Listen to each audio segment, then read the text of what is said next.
নবী করিম সাল্লাল্লাহু আলাইহি সাল্লাম বিড়াল সম্পর্কে বলেছেন, ফাইন্নাহা মিনাত তাওয়াফিনা আলাইকুমাত তাওয়াফাত, বিড়াল তোমাদের বাসাবাড়িতেই থাকে, এইজন্য তার ঝুঁটাকে তিনি হারাম করেন নাই।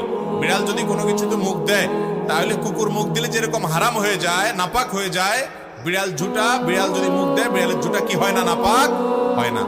এইজন্য বিড়াল পালা জায়েজ আছে, বিশেষ করে ইঁদুরের উপদ্রব থেকে বাঁচার জন্য, কিংবা এমনি আদর করে আপনি বিড়াল পালেন, কোনো অসুবিধা নাই।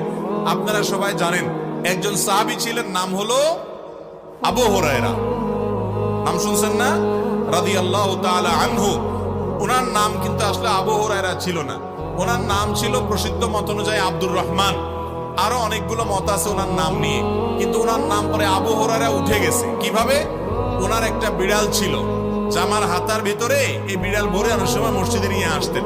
তো একবার নবী করিম সাল্লাল্লাহু আলাইহি ওয়াসাল্লাম তার বিড়াল দেখে, তার সবসময় তার সাথে সাথে বিড়ালটা থাকে, এটা দেখে তাকে বললেন, ও বিড়ালের বাপ। আবু হুরায়রা মানে বিড়ালের বাপ।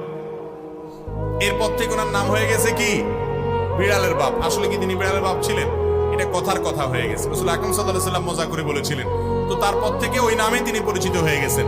তাহলে তিনি যেহেতু বিড়াল পালতেন, নবী সাল্লাল্লাহু আলাইহি ওয়াসাল্লাম দেখেও বরং রসিকতা করেছেন, কোনো নিষেধ করেন নাই। তাহলে বোঝা গেল আমাদের বাসা বাড়িতে বিড়াল পালা কোনো অসুবিধা নাই।